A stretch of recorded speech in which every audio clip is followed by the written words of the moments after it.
La Alcaldía de Medellín recuerda a todos los asistentes que el presente evento es de carácter público y es financiado con recursos del municipio de Medellín. Para dar cumplimiento a la Ley de Garantías Electorales, se solicita respetuosamente a candidatos a cargos de elección popular y a sus voceros y representantes el retiro del presente espacio.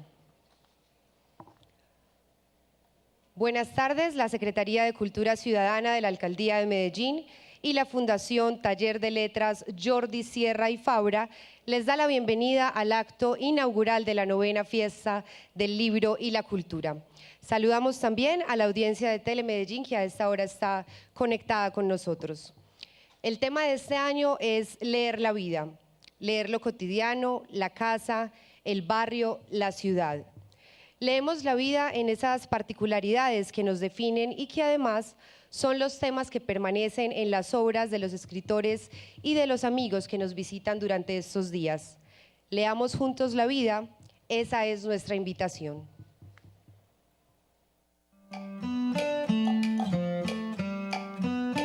Ya están dispuestos, beso y papel, capítulo y risa, tinta y mantel. Ya está la idea, hecha canción, y la cuartilla y el corazón. En la fiesta, otra vez, estará lo mejor. Los puntos, letra y risa, paréntesis, juntos, paso la hoja. En la fiesta, otra vez, la palabra vendrá vestida del color de nuestra alegría. Repito el título. En la fiesta, otra vez, estará lo mejor. Los puntos, letra y risa, paréntesis, juntos, paso la hoja.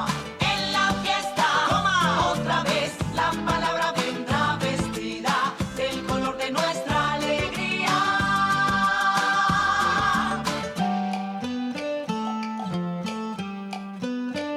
Párrafo aparte, va la ciudad, y la palabra curiosidad, sílaba y verso, dicen que sí, la hoja en blanco es para ti, En la fiesta, otra vez, estará lo mejor. Los puntos, letra y risa, paréntesis, juntos, paso la hoja. En la fiesta, otra vez, la palabra vendrá vestida del color de nuestra alegría. 9ª Fiesta del Libro y la Cultura, 11 al 20 de septiembre. Invita a Fundación Taller de Letras y Secretaría de Cultura Ciudadana de la Alcaldía de Medellín. Medellín. Todos por la vida. Saludamos nuevamente a quienes nos acompañan en la mesa principal y también a los miembros del gabinete municipal, a los representantes de la Fundación Taller de Letras Jordi Sierra y Fabra, entidad asociada con la Alcaldía de Medellín para la realización de este evento. Saludamos a las entidades aliadas, a los patrocinadores, a los escritores y a los amigos de la Fiesta del Libro y de la Cultura. La fiesta es una construcción colectiva. Es una suma de sueños y voluntades que cada año se toma la zona norte de la ciudad para recibir cerca de 300.000 visitas. A diferencia de las ferias del mundo, este evento se llama fiesta, pues no se trata solo de 10 días de charlas y de muestra comercial, se trata de una convocatoria a la que responden miles y miles de ciudadanos que se disponen para celebrar un gran encuentro en torno a las letras. Se dirige en estos momentos a ustedes Juan Diego Mejía, director de los eventos del libro.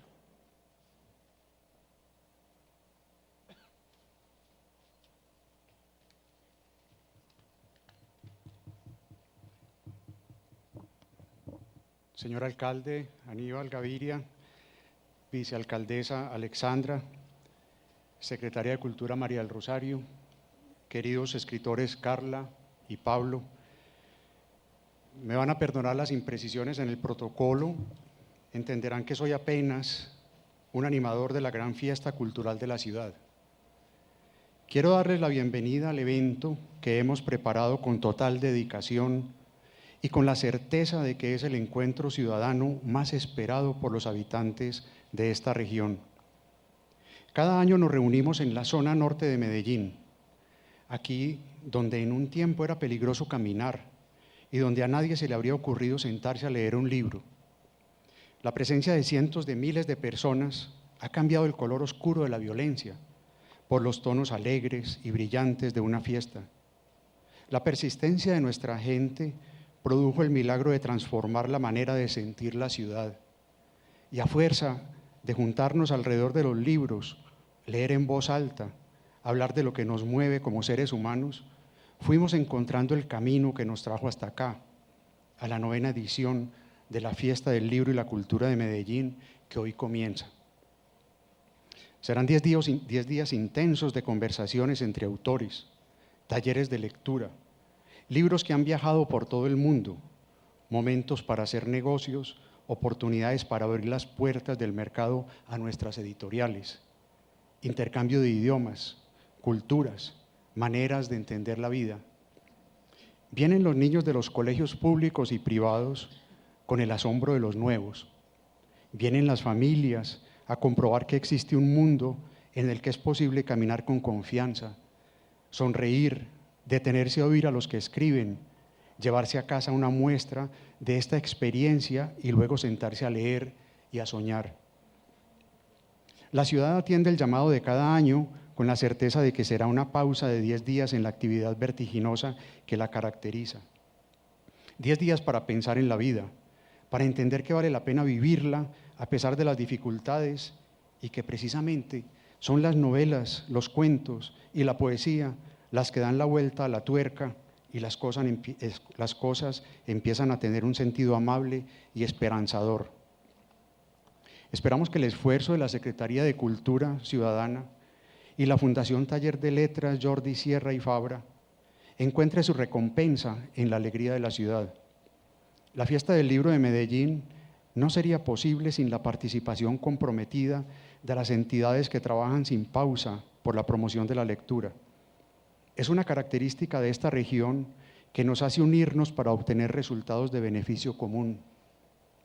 Los 2.800 talleres de promoción de lectura que se dictan en los 10 días del evento exigen un trabajo arduo y desinteresado de las entidades y una gran disciplina para actuar coordinadamente. Desde hoy y hasta el domingo 20 de septiembre, Medellín recibe a más de 320 invitados que vienen de 17 países del mundo. 84 de ellos fueron adoptados por las instituciones educativas de la ciudad en una estrategia que cada vez se consolida como una vía para motivar a los estudiantes hacia la lectura de buenas obras. Presenciaremos la oferta de 121 lanzamientos de libros. Tendremos 122 stands comerciales con lo mejor de las editoriales nacionales y locales, además de las librerías que durante todo el año son el lazo que une a las casas editoriales con el público lector. Los salones especializados en literatura infantil y juvenil, el libro universitario y las experiencias de lectura en diferentes formatos son un atractivo para los visitantes y poco a poco se convierten en una marca de la fiesta que asume riesgos para crear nuevos mercados para el libro. Todo está listo para que esta sea una experiencia inolvidable. Bienvenidos autores, expositores, artistas, trabajadores de la cultura. Disfruten la 9ª Fiesta del Libro y la Cultura. Gracias Medellín por la constancia y por creer que era posible este tiempo de alegría y confianza. Muchas gracias.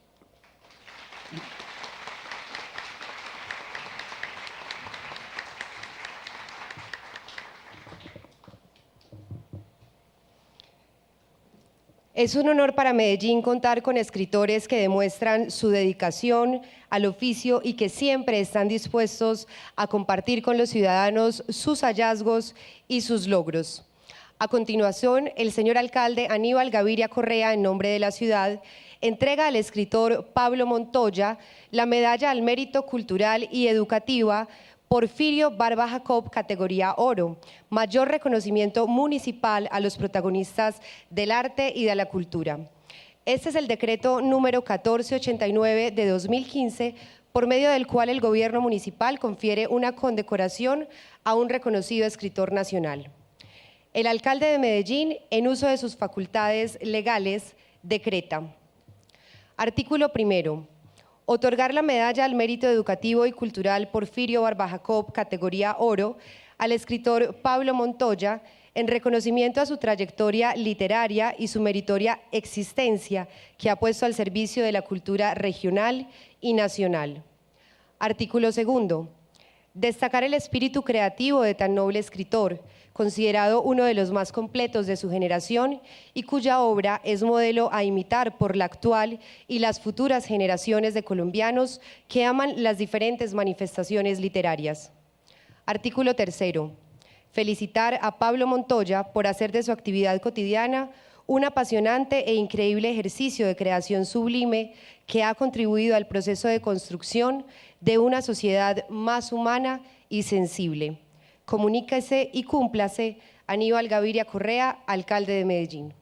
Invitamos entonces en este momento al señor alcalde de Medellín, Aníbal Gaviria Correa, y a la vicealcaldesa Alexandra Peláez Botero para la entrega de la medalla al escritor Pablo Montoya.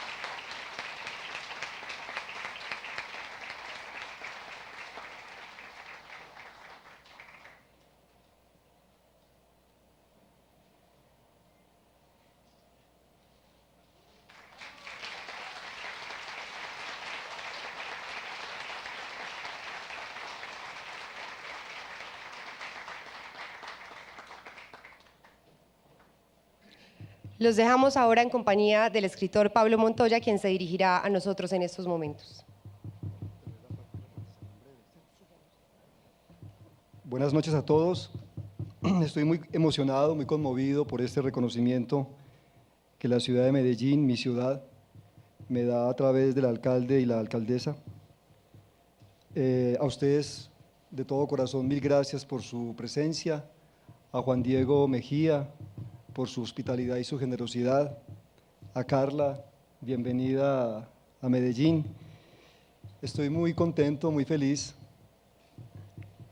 Bueno, ahora les voy a echar un discurso más elaborado. Mil gracias.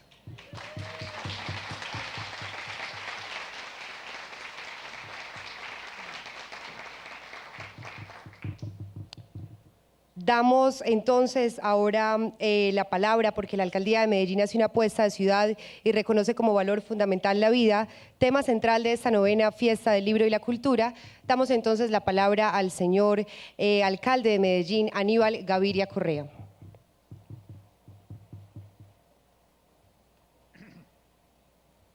Buenas noches, un saludo muy especial a todos y a todas, a la doctora Alexandra Peláez Botero, la vicealcaldesa de Educación, Cultura, Participación, Recreación y Deporte, a la doctora María del Rosario Escobar Pareja, la secretaria de Cultura, a Juan Diego Mejía, el director de los eventos del libro en nuestra ciudad, a la escritora Carla Golf Bain, ganadora del premio Alfaguara, a nuestro escritor Pablo Montoya, ganador del premio Rómulo Gallegos 2015, a Shirley Zuluaga, la subsecretaria de Lectura, Bibliotecas y Patrimonio, a Juan Pablo Hernández, el director de la Fundación Taller de Letras Jordi Serra y Fabra, a los compañeros del Gabinete Municipal, a los miembros del Comité de Honor de la Fiesta del Libro y la Cultura, a los miembros y amigos del Plan de Lectura y Escritura de Medellín, Lectura Viva, a los escritores que nos acompañan, a las entidades aliadas y a los patrocinadores de la Fiesta del Libro y la Cultura, a los colegas y amigos de los medios de comunicación. Bueno, con el discurso de Pablo me la dejó muy difícil. Yo, por supuesto, no me voy a extender, porque lo que queremos todos es escucharlo a él. Quiero primero felicitarlo y expresarle pues, el orgullo, la satisfacción, el honor que como alcalde de Medellín y en nombre de la vicealcaldía, en nombre de la secretaría, pero fundamentalmente de nuestros ciudadanos, es para mí entregarle pues la máxima distinción de la cultura de nuestra ciudad, como un reconocimiento adicional a ese trascendental que nos llena de alegría, a la ciudad y al país del Rómulo Gallegos. Simple y llanamente compartir con ustedes tal vez 3 cortas reflexiones. Qué alegría esa dinámica de cultura de la ciudad, esa dinámica de internacionalización que nos va conectando cada vez más con el mundo. Acabo de hacer un recorrido de más o menos 2 horas y media, con el secretario general de la Organización Mundial de Turismo, porque a partir de hoy y hasta la próxima semana estaremos hospedando en Medellín nada más y nada menos que la Asamblea de la Organización Mundial de Turismo. Eso hace que más de representantes de la más alto nivel, ministros, directores de las oficinas de turismo del mundo entero, de 140 países, estarán deliberando en Medellín sobre el futuro de turismo en los próximos días. Tuve la oportunidad de visitar con él nuestro futuro, ya prácticamente presente, tranvía de Ayacucho, pero adicionalmente la futura UBA de Sol de Oriente en la Comuna 8 en Villahermosa, que será inaugurada más o menos en 10 días, y hacer un recorrido también por el Jardín Circunvalar de Medellín en la Comuna 8. Y él me expresaba que al final del recorrido, y un hombre que pues, ha sido ministro de turismo de su país, Jordania, pero además de eso, secretario general de la OMT por aproximadamente los últimos 6 o 7 años, que definitivamente lo que ha visto de Medellín lo hace sentir, digamos, de alguna manera la palabra que él utilizaba era enamorado de la ciudad, de su resiliencia, de su capacidad de innovar en desarrollo urbano y en transformaciones sociales, tema que es precisamente el tema de la Asamblea Mundial de Turismo, el turismo y las transformaciones sociales que impulsa en las zonas urbanas fundamentalmente. Pero hace una semana estábamos inaugurando nuestro nuevo MAM, y digo nuevo porque el crecimiento del mismo es una ampliación muy superior a las edificaciones que tenía. Ese nuevo MAM, además, fruto de uno de nuestros orgullos, que es la unión entre lo público y lo privado, con 12.000 millones de pesos de inversión de la Alcaldía de Medellín y 12.000 de los entes privados para 24.000 en total. Ese es pues un nuevo hito en el desarrollo cultural de la ciudad, pero repito también en ese ejercicio ejemplar de alianzas público-privadas. Al finalizar este mes estaremos desarrollando la 3ª versión del Festival Iberoamericano de Periodismo Gabriel García Márquez, con el Premio de Periodismo Iberoamericano Gabriel García Márquez. Y hoy, para no hacer más largo esta introducción, estamos pues dando inicio a este que es, como Juan Diego lo decía muy bien, tal vez nuestro más grande hito en ese universo cultural de la agenda de nuestra ciudad. La fiesta del libro, no la feria, la fiesta del libro, porque es una fiesta que se vive aquí, como vos lo decís, Juan Diego, en esta zona norte, pero no solo en la zona norte, sino que se vive en toda la ciudad, en los parques, bibliotecas, en las escuelas, pero no solo en la ciudad, sino ya cada vez se extiende más a otros municipios del departamento. Y esta fiesta es, digamos, como el segundo aspecto de esta introducción, pues podría hablar, por ejemplo, de algo que nos llena de orgullo y que creo que tiene un mensaje importante frente a la cultura, y es de que estamos invirtiendo en ella 5.000 millones de pesos de la Secretaría de Cultura.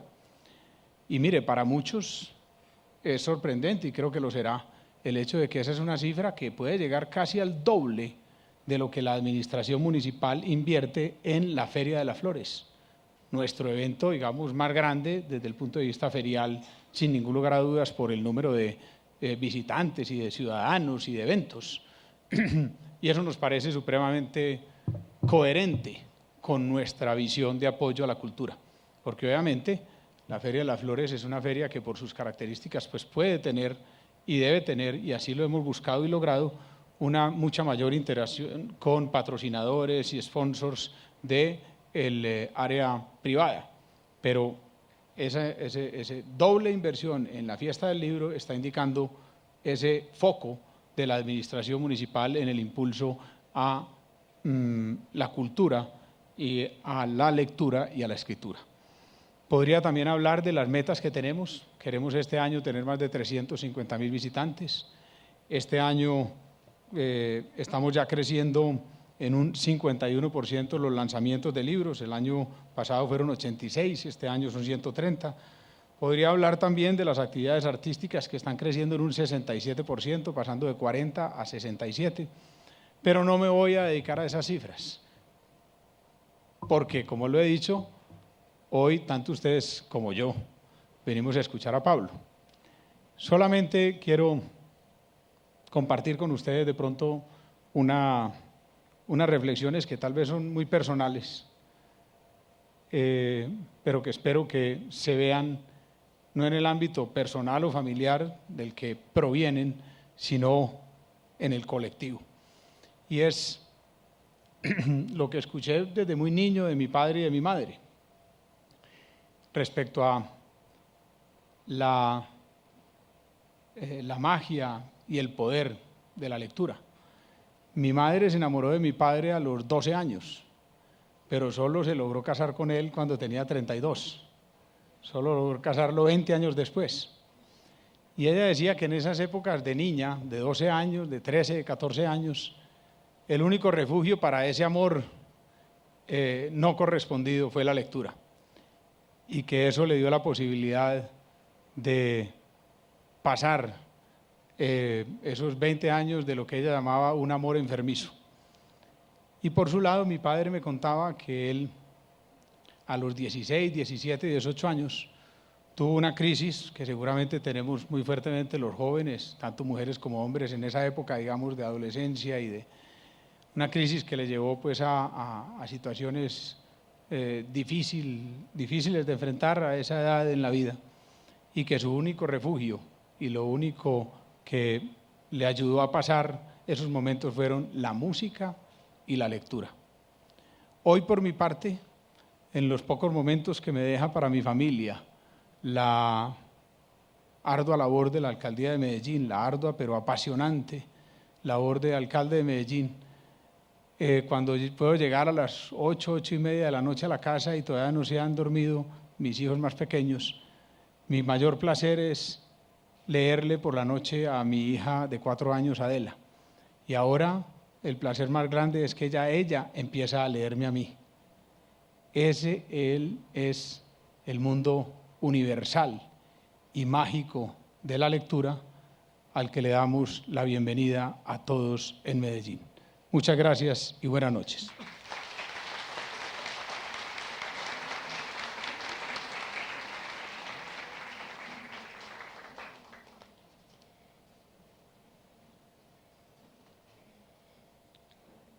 Solicitamos en estos momentos a los invitados de la mesa principal ocupar un lugar junto al público. Muchas gracias por su presencia en este espacio. Amigos de la fiesta, en estos momentos recibimos con un fuerte aplauso al maestro Pablo Montoya.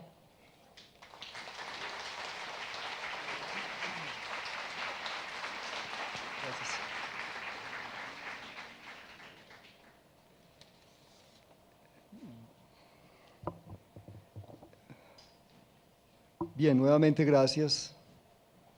Olvidé ahora mencionar a María del Rosario en medio de mi nerviosismo. Dije alcaldesa y es vicealcaldesa de Educación. Bueno, me excusan las equivocaciones. Bueno, quiero leerles un texto que yo escribí que se llama Ciudad y Literatura, y es un recorrido que yo quiero hacerles a ustedes de esa relación tan importante y tan apasionante entre la urbe y las letras. Voy a hacer un recorrido por diferentes épocas, por diferentes libros, hasta terminar con una referencia a mi escritura. Parto de la Biblia para encaminar esas reflexiones sobre ciudad y literatura. Leo el Génesis y encuentro una figura llamativa, la Torre de Babel, que se levanta majestuosa entre 9 versículos breves.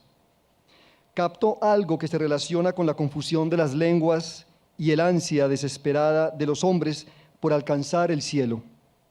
El escriba bíblico dice: mas partiendo de oriente, estos pueblos hallaron una vega en Sennaar donde hicieron asiento. Estamos aquí ante un rasgo moderno de la ciudad. Babel representa un grupo humano reunido para materializar una ilusión. En Babilonia, que significa puerta de Dios, los hombres edificaron una escalera al cielo. Y ya conocemos el fracaso acarreado por tal propósito. Sabemos que la confusión cubrió los niveles de la torre, su término rodeado de nubes y aquellos que pretendieron habitarla. Lo que parece en todo caso digno de resaltar ahora es quienes intentaron construir esa morada, quienes trasegaron el Sigurat y sus terrenos aledaños. Fueron hombres venidos de afuera, hombres marcados por la partida, fueron inmigrantes. No es arduo imaginar que viajaron atraídos por un doble espejismo: participar por un lado en la construcción de una obra descomunal y por el otro esperaban que su actividad les prodigara techo, víveres, una esperanza para dilucidar mejor el porvenir. La ciudad, así desde el principio, está definida como una empresa fundada en el trabajo.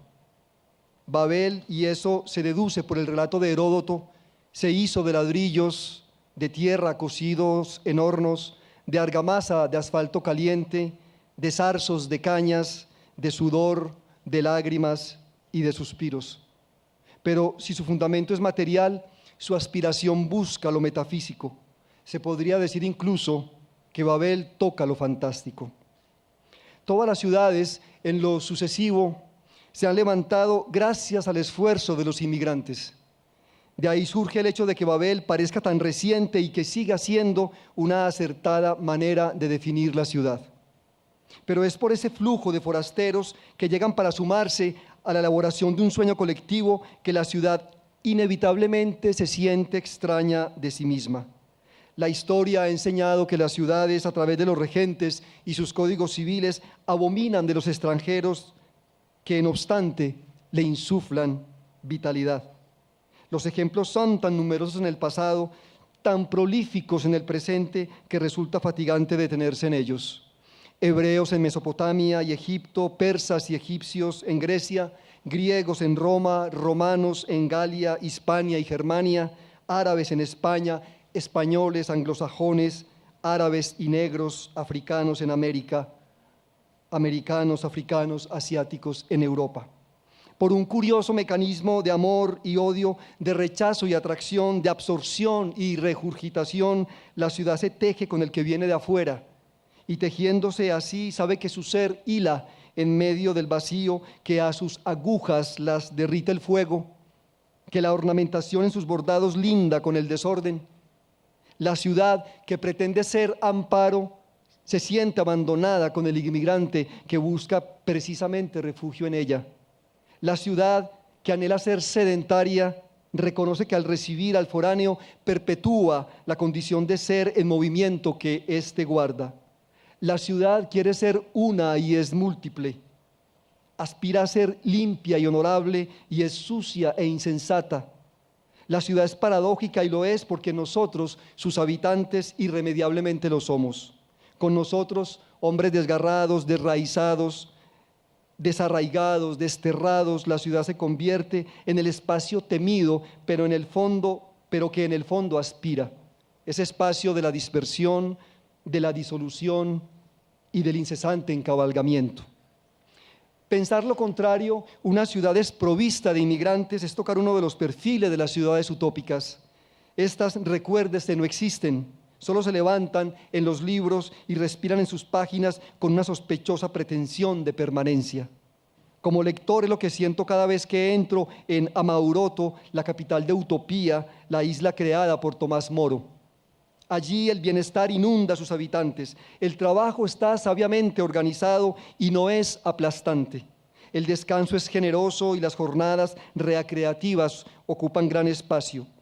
En las ciudades de utopía se estudia, se investiga, se ama, se educa y se muere, de tal modo que los utópicos poseen la certeza de que no hay otra forma de vida más óptima en un mundo plagado de guerras, hambrunas y codicias sin fin. Utopía es producto, como sabemos, de un sueño renacentista. Frente al crecimiento demográfico de las ciudades europeas, los hombres de entonces imaginaron ciudades perfectamente proporcionadas y aisladas del mundo, murallas férreas, pozos profundos, desiertos extensos, montañas inhóspitas separan a todas las ciudades utópicas del exterior. En esto son un trasunto de las ciudades antiguas y medievales, reproducen, mejor dicho, el modelo del paraíso. Y el paraíso de las islas, y a este el paraíso, Lactancio lo concibe rodeado de un río de fuego impenetrable. Y el paraíso de las islas de la fortuna de Píndaro es inalcanzable, puesto que solo pueden acceder a él los hombres de alma pura. Igualmente, Rafael Itloedeo, el marino portugués que les describe Utopía a Tomás Moro, cuenta que acceder a ella es casi imposible. La ciudad del sol de Campanella, la Nueva Atlántida de Bacon, la ciudad de los falasterios de Fourier son construidas de manera semejante. El Dorado que visita el Cándido de Voltaire no es insular, pero es como si lo fuera. Lo aísla del mundo una maraña vegetal. Cándido lo encuentra sorpresivamente y en efecto goza de sus atributos, pero siempre que lo recuerda le parece tan irreal como un sueño.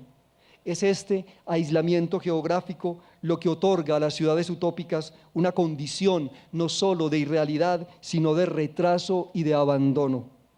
Las ciudades utópicas son ciudades espejismos, y al estar separadas de otros mundos diferentes al suyo, se parecen a ese hombre solo que vive en una isla sola y que, creyendo que domina todos los espacios de su isla, cree ser el rey de todo el universo. Lo que resulta aberrante, entre otras cosas, de las ciudades utópicas, es que están cerradas a los hombres de afuera. Los oriundos de utopía y reinos similares en general odian lo extranjero, abominan de la diferencia, anhelan una igualdad y una simetría tales que terminan adquiriendo los contornos de una pesadilla.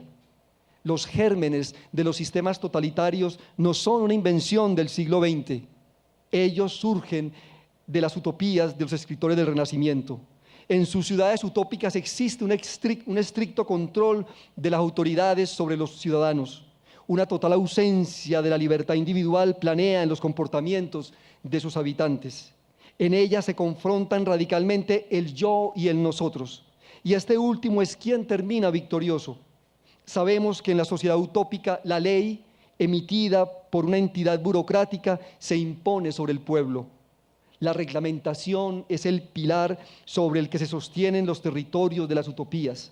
Reglamentación de la sexualidad en el Tamoé del Marqués de Sade, reglamentación de la amistad en la República de Saint-Just, reglamentación de las formas de los muebles en Icaria de Cabet, reglamentación de la procreación en la Ciudad del Sol de Campanella, reglamentación del suicidio en la Tierra Austral de Foligny, reglamentación del amor en la Amauroto de Tomás Moro.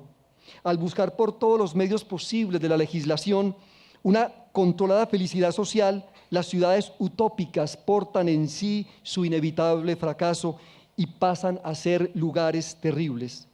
Ernest Junger en Heliópolis explica cómo se pasa de la utopía a la contrautopía. Ellos, se refiere a los teóricos de la utopía, llevan la luz a la masa. Luego vienen los hombres de la práctica, los vencedores de las guerras civiles y los titanes de las nuevas eras, los favoritos de la aurora. Con su acción, la utopía termina y encuentra su fracaso. Una de las novelas que permite comprender mejor cómo se vive en una ciudad donde la utopía ha fracasado es 1984 de George Orwell. En el Londres dominado por la mirada omnipresente del Gran Hermano, se pueden entender las características principales de una ciudad totalitaria. Orwell describe un modo de vida vigilado con el fin de criticar los regímenes fascistas. El Londres de 1984 es un universo emparentado con el infierno. Al recorrerlo se hace clara la advertencia del filósofo Nicolás Berdyaev cuando dice que lo primero que debe hacer el hombre moderno frente a las utopías es no lograr su concreción, sino plantearse la manera de evitarlas. En la ciudad de Orwell el pasado ha sido borrado, por lo tanto nada es verificable. El acceso a la información es controlado y si existe una, su manipulación es constante. La censura es ramplona, aunque alabada y premiada. Planea en esta ciudad una ortodoxia nutrida de la inconsciencia. Existe la certeza de que la nación es opulenta, pero la escasez material abunda. Y el precio de saber que no hay verdad posible, ni abundancia real, ni convicción alguna, que no esté fundada en el engaño colectivo, es la persecución y la desaparición sistemática ordenadas por el partido. Muchas ciudades de las antiguas civilizaciones se basaban en códigos civiles, donde el amor y la justicia prevalecían como fuerzas directrices. La ciudad de 1984, al contrario, está fundada en el odio. Por ello, el miedo, la rabia, el rebajamiento dominan su cotidianidad. En esta ciudad siniestra los lazos familiares no existen, la desconfianza es permanente, la fraternidad es una engañifa turbia, el sometimiento prima y si el amor se da entre sus habitantes es un amor carente de erotismo, ya que el objetivo del sistema totalitario es despojar al acto sexual del placer subversivo. En 1984, en esta perspectiva, el acto sexual pleno es sinónimo de rebeldía y el deseo es un crimen mental. En fin, el futuro en esta ciudad, tal como dice uno de los policías del pensamiento de la novela, es imaginable solo como una bota aplastando un rostro humano. La filosofía del siglo de las luces y la Revolución Francesa generaron proyectos de sociedades nuevas donde los ideales de la fraternidad, la igualdad y la libertad prevalecieran. Pero es la Revolución Industrial la que va a propiciar una gran transformación de los espacios urbanos. Las ciudades europeas se llenaron de obreros porque el capitalismo asumió los rasgos de una bestia fabulosa, hambrienta de mano de obra. Al lado del progreso y el fortalecimiento de la ciencia, la pobreza creció con desmesura. Graves problemas de higiene se volvieron el dolor de cabeza de los habitantes. Muchas de las grandes novelas europeas de la segunda mitad del siglo XIX están llenas de hombres que viven en cloacas donde el cólera, el tifo, la tuberculosis, la prostitución y la miseria se abrazan. Algunas tendencias utopistas del urbanismo surgen, no obstante, para hacer de estas regiones del fango, de estos parajes del humo y de la enfermedad, de estos enormes albañales de la desolación, lugares de ensueño. Gobernantes, banqueros, industriales, arquitectos, científicos, alimentados con diferentes lecturas utópicas, procuraron cambiarle a la ciudad la faz temible de criatura exterminadora de hombres. Intentaron hacer de las ciudades sitios no donde la felicidad fuera una asfixiante obligación, pero sí donde cierto bienestar pudiera ser respirado. Un bienestar, en síntesis, sinónimo de buena higiene, de buen trabajo, de buena alimentación. Estos logros fueron ostensibles y se pueden verificar a través de la construcción de acueductos, de la elaboración de un sistema de salud más democrático, de nuevas propuestas educativas donde la mayoría de los ciudadanos fue beneficiada. En medio de esta satisfacción del avance y el desarrollo, apareció, sin embargo, una conciencia literaria que establece una actitud crítica frente al cívico optimismo. Ante un París orgulloso de su inteligente transformación urbana que se refleja, por ejemplo, en la arquitectura del Barón de Haussmann, en los descubrimientos microbiológicos de Pasteur, en la modernización de las alcantarillas emprendidas por Bruce-Nassau, ante un París jactancioso y sibarita, prepotente y seductor, Charles Baudelaire se levanta como paradigma de esa mirada crítica. París, símbolo del esplendor y las victorias del Segundo Imperio, es vivida por el poeta como una experiencia del desgarramiento. Baudelaire, por supuesto, no fue el primero en plantearse la ciudad como coordenadas de la contradicción. En esto continúa una tradición antigua de siglos. Hay una ciudad de trifulcas y persecuciones callejeras, de cementerios y de mendigos, de nobles y obispos y burgueses prestigiosos y a la vez corruptos en las baladas de François Villon. En los cuadros de París de Louis-Sébastien Mercier irrumpe un intercambio humano donde el filántropo y el usurero se cruzan, donde el mendigo y el rico se codean, donde la ciudad popular se mezcla con la burguesa. Está también el París nocturno de Restif de la Bretonne, desde cuyas noches del antiguo régimen se va fraguando las irrupciones estremecedoras de la Revolución Francesa. Y está el París de Balzac, el de Víctor Hugo, ambos parecidos a maravillosos monstruos. Por un lado está el de Balzac, donde se despliega una abigarrada comedia humana delineada en la mente del escritor como una obra con principio y fin. Y por el otro está el París de Víctor Hugo, cuyos miserables de toda índole trazan una ciudad que es inmenso estercolero, inmensa catedral, inmenso palacio e inmensa mansión. Baudelaire hereda, por supuesto, este pálpito romántico. En el epílogo de sus pequeños poemas en prosa, el poeta se encarama en la montaña y muestra una ciudad definida como hospital, como lupanar, como infierno, como prisión que se asemeja sin duda a la ciudad de los novelistas del romanticismo. La ciudad de Baudelaire igualmente es un conjunto de circunstancias que solo pueden nombrarse del sufrimiento y la estrechez, desde el abandono y la rabia, marasmo de barro y escoria, de impudicia y criminalidad, de extravío y soledad, es el París de Charles Baudelaire. Pero en él es posible también encontrar la suavidad de un cuerpo, los fulgores del oro y el diamante, los otros resplandores del opio y el hachís, la lábil perennidad de un perfume, el encanto de una evocación. El procedimiento de Baudelaire, sin embargo, al querer describir la ciudad, se aleja de la corriente romántica. Frente a la vasta ciudad decimonónica, Baudelaire opta por la brevedad. Elige una estética que está formulada en los pequeños poemas en prosa. Con su libro póstumo sobre París, es él quien inaugura una nueva manera de abordar la ciudad. Esta consiste en presenciar su enormidad, su multiplicidad, su caos y hacerla sucinta en la escritura. Quizás este sea el mayor hallazgo del poeta francés, porque es acudiéndose a la síntesis que la ciudad tal vez se torna más cercana.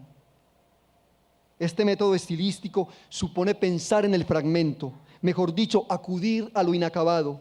Una ciudad es una acumulación, no infinita, pero sí ilimitada de fragmentos, fragmentos hechos de espacio y tiempo, fragmentos de existencias que perduran un instante para después desvanecerse poco a poco en la memoria de las generaciones futuras. Toda ciudad, entonces, es una geografía. En esta perspectiva va adquiriendo los relieves de una metamorfosis caprichosa. Tales caprichos, sin embargo, se van instalando en los terrenos baldíos, en las sabanas, en los valles, en las faldas de las montañas, en las orillas de los ríos, en los desiertos, en deltas y bahías, en los altiplanos, hasta configurar los semblantes diversos que posee la ciudad.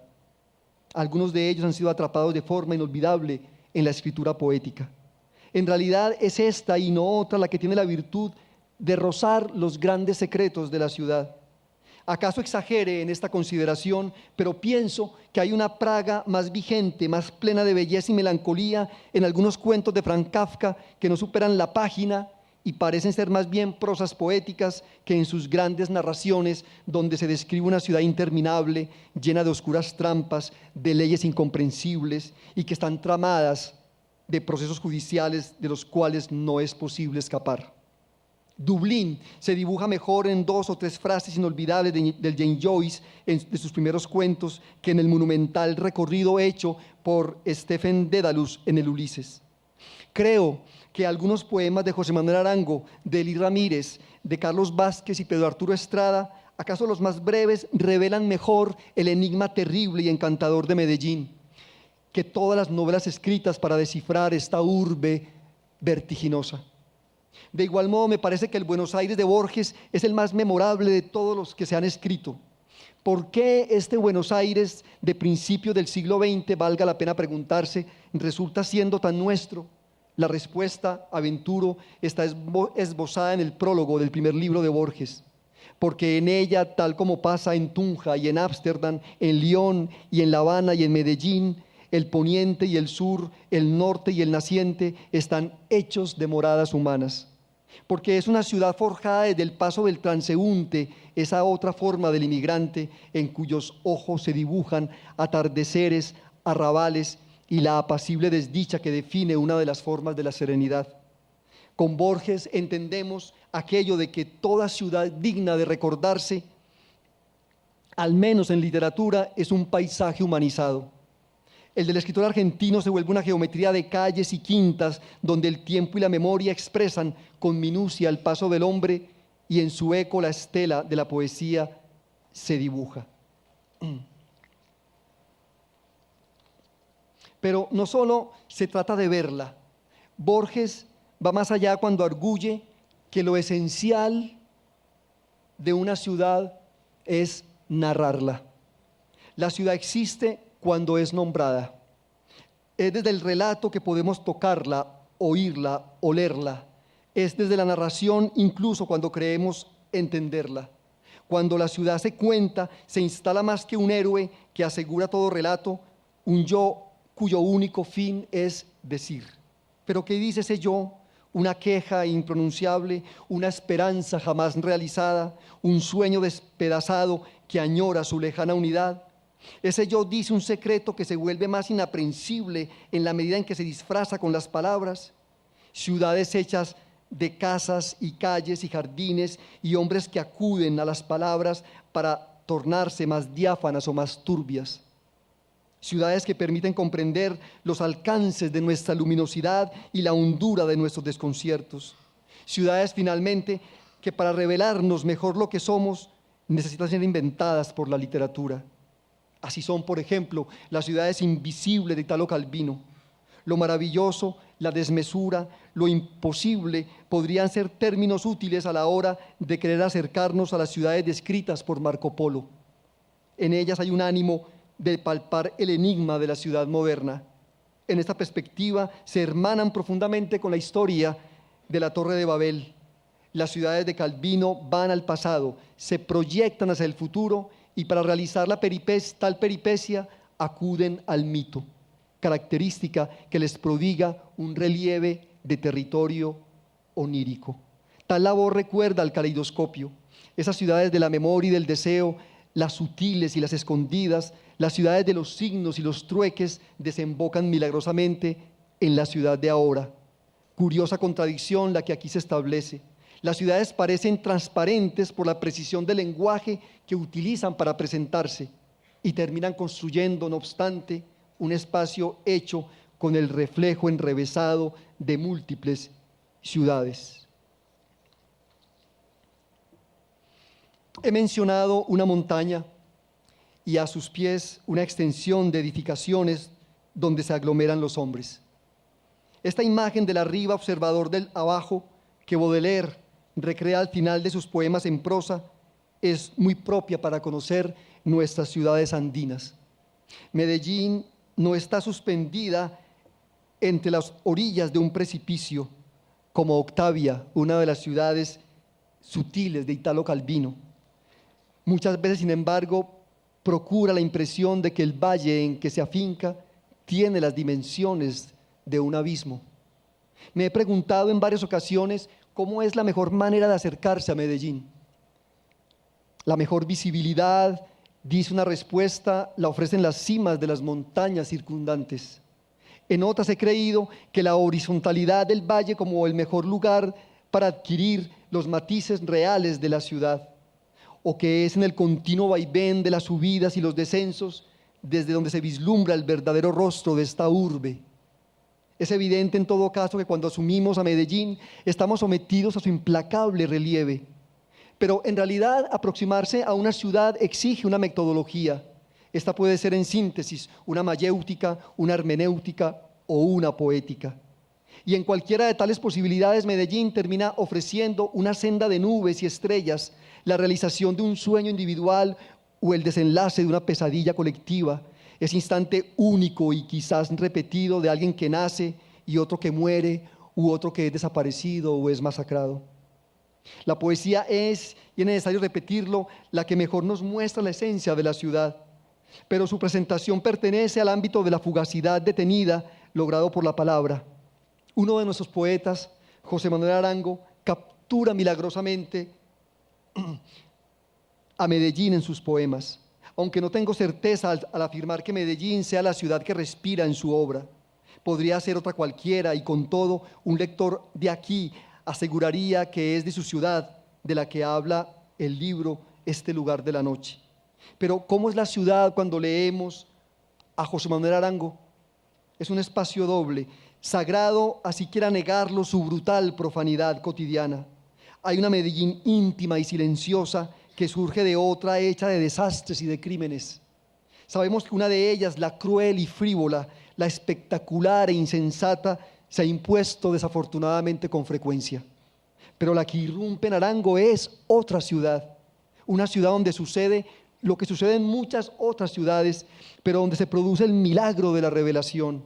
Los parques en Arango naufragan al anochecer, en los gritos de los vendedores ambulantes, dioses olvidados murmuran, la muerte susurra cantos en los gritos del agua, el viento que sacude las calles vuelve más inmensa la presencia de las noches.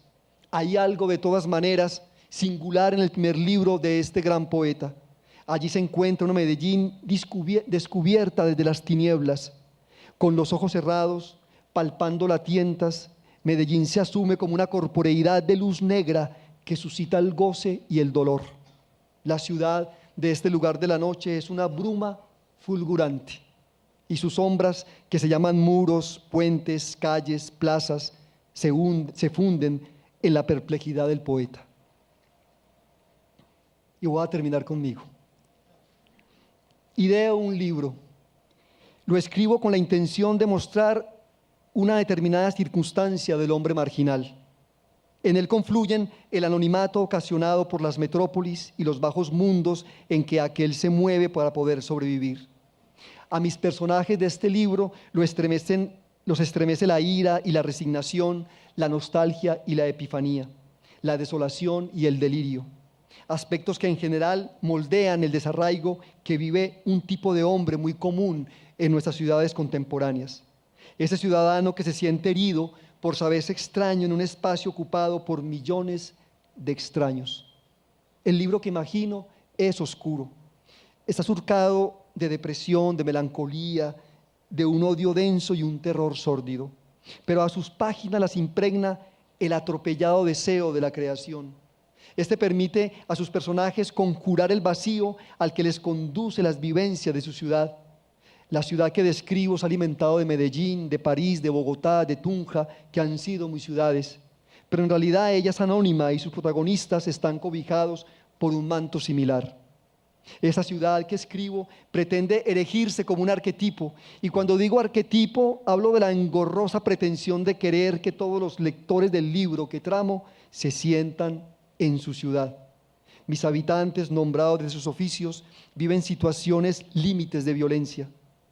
Están despedazados por sus propias contradicciones, pero así vivan en barrios interminables y fragorosos y hagan itinerarios donde la muerte es el único rumbo y transiten puentes que tienen un inicio y se pierdan en un horizonte sin término, buscan una justificación en sus vidas desde sus oficios mismos.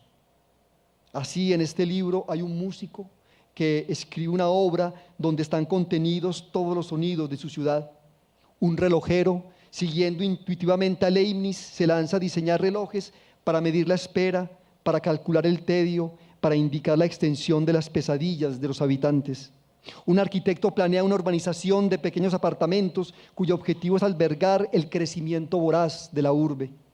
Hay también un aseador que presenta el rasgo esencial de ese libro que escribo. Un hombre deambula por la ciudad en busca de trabajo, realiza tareas mezquinas, duerme, come, intenta amar en inquilinatos miserables. Al cabo de los días se le contrata en el metro. Su labor la inicia en las estaciones aéreas. Barre, trapea en las paredes y los rieles, limpia los desperdicios. Luego termina hundiéndose en los túneles. Su tarea es erradicar las ratas y alimañas que entorpecen el buen funcionamiento del transporte público. En esos pasadizos subterráneos, el hombre termina por perder el rumbo.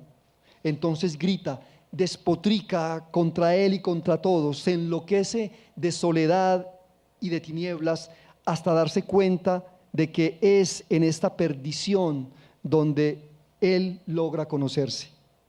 Como todas las ciudades de la literatura, la mía está hecha de palabras. Se erige entre las brumas y las montañas, entre calles y urbanizaciones, como un mero artificio de la escritura. Su agitación, el insomnio y la búsqueda de sus habitantes están marcadas por las comas y los puntos, por el adjetivo, el verbo y el sustantivo. Uno de esos personajes precisamente es el escritor. De él surge la ciudad y con él desaparece. Muchas gracias.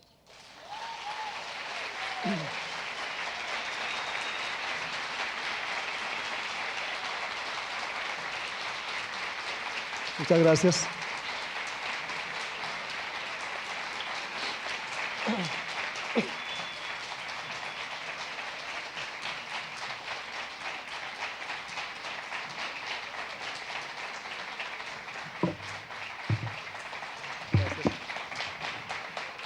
Muchas gracias a Pablo Montoya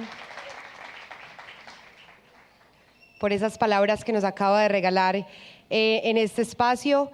Agradecemos también a todos ustedes, muchas gracias por habernos acompañado en esta noche, en este acto. Estamos seguros de que esta novena fiesta del libro y la cultura será una experiencia inolvidable para todos, para leer la vida. Que tengan una feliz noche.